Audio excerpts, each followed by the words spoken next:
Hello guys, welcome back to my channel. My name is Vanshika and आपको पता है ये है मेरा नेपाल का डे 2 का ब्लॉग। तो आज है 17 जनवरी एंड आज मेरा बर्थडे है। तो सबसे पहले हमने ब्रेकफास्ट करा और फिर ऑब्वियसली ब्रेकफास्ट करने के बाद मंदिर तो जाना पड़ता ही है ना। तो हम लोग पशुपतिनाथ मंदिर गए थे एंड इतना अच्छा, इतना डिवाइन फीलिंग था ना वहाँ जाके, मैं आपको क्या ही बताऊँ।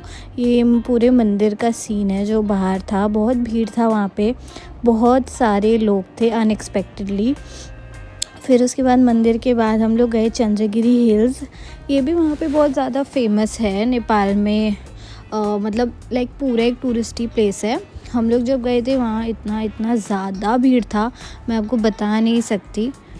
यहाँ पे एक जैसे फ़ोटो बूथ चल रहा है, यहाँ पे लोग फ़ोटोज़ खिंचा रहे थे खड़े होके एंड ये पूरा पीछे का व्यू है। अभी हम लोग एक्चुअली टिकट लिए थे एंड बहुत बड़ा लंबा सा लाइन था ऊपर जाने के लिए, वो लाइन में लगना था।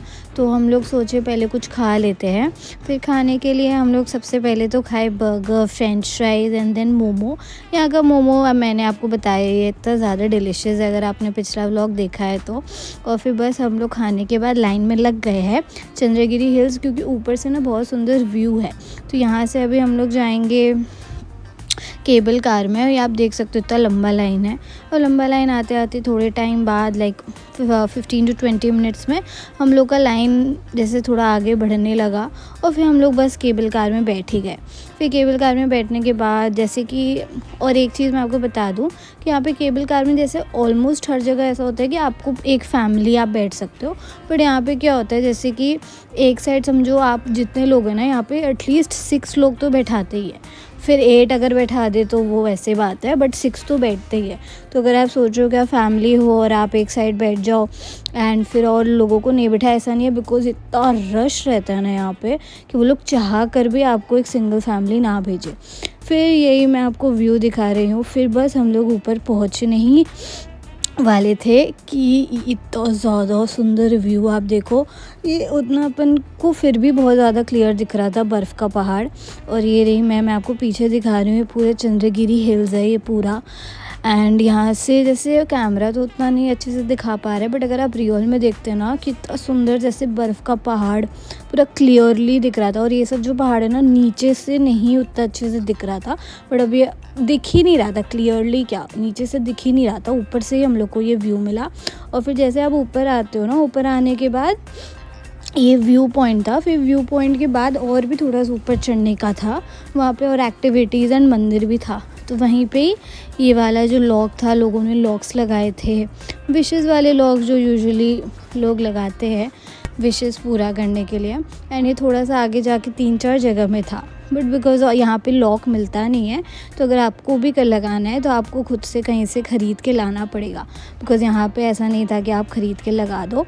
फिर उसके बाद थोड़ा सा ऊपर और जाके एक शिवजी जी का टेम्पल था एंड यहाँ पे आप देख सकते हो नंदी जी है। एंड ऑब्वियसली शिवजी जी का टेम्पल के अंदर मैं आपको नहीं दिखा पाए बिकॉज़ यहाँ भी बहुत ज़्यादा भीड़ है, आप देख सकते हो। मतलब इतना ज़्यादा भीड़ मुझे तो नहीं लगा था। एंड ऐसा भी नहीं है कि इंडियन टूरिस्ट है, यहाँ पे मोस्टली लोकल पीपल का ही बहुत ज़्यादा भीड़ था, कि ऐसे लोकल लोग जो रहते हैं नेपाल में वही लोग बहुत ज़्यादा थे यहाँ पे, विच वॉज़ अनएक्सपेक्टेड। बट बहुत ज़्यादा अच्छा लगा ऊपर आके। एंड अगर आप आ रहे हो तो डेफिनेटली ऊपर आना। ऊपर आपको बहुत सारे एक्टिविटीज़ एंड ऑल मिलता है, जैसे आप ज़िप लाइनिंग कर सकते हो एंड किड्स का एक अलग से प्ले स्टेशन है, प्ले जोन है, जैसे पार्क टाइप का। फिर आप यहाँ पे जैसे साइकिलिंग कर सकते हो हवा वाला। हम लोगों ने तो किया था एक एक्टिविटी जो मैं आपको नेक्स्ट वीडियो में बताऊंगी। फिर बस थोड़ा सा होते ही हम लोग थोड़ा सा सनसेट के टाइम पे नीचे आ गए सनसेट देखने के लिए। बहुत ज़्यादा भीड़ था, बट फिर हमारा आ गया फाइनली टाइम। फिर हम लोग बैठ गए ज़िप लाइन में वापस। फिर बैठने के बाद आप व्यू देख सकते हो, इतना ज़्यादा अच्छा है, इतना ज़्यादा हैपनिंग है। मुझे तो बहुत ज़्यादा मज़ा आया यहाँ पे चंद्रगिरी हिल्स में आना। एंड ऑब्वियसली मेरा आज बर्थडे भी था तो मेरे को बहुत स्पेशल फ़ील हो रहा था। एंड ट्रस्ट में पहली बार मैं अपने बर्थडे में कहीं ऐसे बाहर गई हूँ एंड इतना मज़ा करा है मैंने। नेपाल डेफिनेटली बहुत अच्छा प्लेस है। अगर आप नेपाल आ रहे हो तो ये प्लेस तो प्लीज़ स्किप मत करना, because this place was really something that you need to C.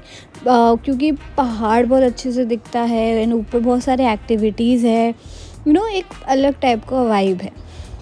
And फिर बस देखते देखते हम लोग पार्किंग के यहाँ आ गए। अब हम लोग गाड़ी में बैठ के अपने नेक्स्ट डेस्टिनेशन जाएंगे, जो कि एक है बुद्धा टेम्पल। एंड यहाँ पे आप देख सकते हो, ये एक्चुअली हम लोग का डेस्टिनेशन कल के आइटिनरी में था, बट बिकॉज़ हम लोग के रास्ते में ये पड़ रहा था अभी, तो मैंने ड्राइवर जी को बोला कि आप आज ही करवा दो, कल वापस हम लोग इसी एरिया में आएंगे। तो फिर हम लोग यही टेम्पल में आए, और ये टेम्पल भी इतना ज़्यादा सुंदर, शांत, और मतलब इतना ज़्यादा अच्छा लगता है ना टेम्पल आके, जैसे मतलब एकदम शांति सा मिलता है। और यहाँ के टेम्पल्स की तो सही में बात ही अलग है, मतलब लोग भी बहुत ज़्यादा हैं एंड लोग बहुत मानते भी हैं यहाँ के।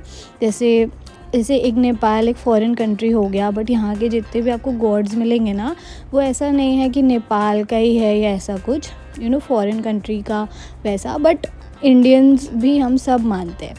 एंड वो देखिए बहुत अच्छा लगा। एंड आप देख सकते हो तो सुंदर सुंदर कार्विंग्स होके रखा था टेम्पल में। ये भी बहुत ही ज़्यादा आई कैचिंग था, बिकॉज़ ऑब्वियसली ऑल्सो आप अगर नेपाल आ रहे हो तो ये टेम्पल तो ज़रूर आना, बिकॉज़ ये टेम्पल भी ऑब्वियसली देखने लायक है। इतना सुंदर, इतना हैपनिंग, एंड मैं आपको बता नहीं सकती। मैं आपको जगह पक्का से टैग कर दूँगी, आप ऊपर देखना कहीं पे लिखा हुआ होगा कि कौन सा टेम्पल है। Because I want, if you come to Nepal, you definitely need to visit this place, because it is super happening. और आप नेपाल आ रहे हो, टेम्पल्स नहीं जा रहे हो, तो आई डोंट नो आप नेपाल क्यों ही आ रहे हो। आप यहाँ पे भी टेम्पल का नाम देख सकते हो, अगर आपको सर्च करने में प्रॉब्लम हो रहा है तो। फिर ये नाम आप गूगल में डालो, फिर गूगल मैप्स में डालोगे तो फिर आपको मिल जाएगा वहाँ पे क्लियरली। तो आप मेक श्योर करना that you come here and take the blessings. फिर अभी हम लोग आए थे होटल, एंड होटल वालों ने ये इतना सुंदर डेकोरेशन करा था, मतलब इतना अनएक्सपेक्टेड, मैं आपको बता नहीं सकती। मेरे फैमिली ने मेरे लिए डेकोरेशन करवाया था। मैं जैसे ही रूम में घुसी एंड मैंने देखा, मेरा रिएक्शन देखने लायक था, मुझे एब्सोल्युटली अनएक्सपेक्टेड था। आप समझ रहे हो, अनएक्सपेक्टेड। और फिर ये इतना सुंदर सा बड़ा सा केक, जैसे दूर से तो लग रहा था कि रियली केक है, बट ऑब्वियसली नहीं था। फिर हम लोगों ने रियल केक के लिए बोला जब, तो उन्होंने हमारे को कॉम्प्लीमेंट्री केक दिया बर्थडे का, and it was also very delicious. फिर उसके बाद केक कटिंग एंड ऑल कराने के बाद हम लोग रेडी हुए, एंड रेडी होने के बाद हम लोग गए थे कसिनो, एंड कसिनो गए। It was all fun, it was all good, because obviously अब नेपाल जा रहे हो, कसिनो नहीं जा रहे हो, तो आप क्यों ही जा रहे हो वाला सीन भी है। And this was the outfit that मैंने रात को पहना था बर्थडे वाले दिन। I hope you like it. फिर सबसे पहले कसिनो जाने से पहले ऑब्वियसली हम लोग डिनर कर रहे थे, और यहाँ पे एक बहुत ही सुंदर जैसे फायर वाला चल रहा था साइड में, जैसे कैंडल लाइट डिनर वाला फीलिंग्स दे रहा था। फिर यहाँ पे मेरे को मन था कुछ एशियन एंड ऑल खाने का, तो मैंने तो एशियन ऑर्डर करा था। फिर हम लोग बस वेट ही कर रहे हैं खाना आने का। वेट करते करते मैं आपको बस, ये एक्चुअली रेस्टोरेंट सामने ही था हमारे होटल के, एंड फिर हम लोग यहाँ से लेते कैब। फिर मेरा आ गया डिनर जो मेरे को मन था खाने का, दैट इज़ रावोकी। एंड मुझे रावोकी बहुत पसंद है, बट ये वाला was not that great. Also अगर आपको ये वीडियो अच्छा लगा, please do like, subscribe, and day 3 के लिए please don't forget to return. And thank you for watching, bye.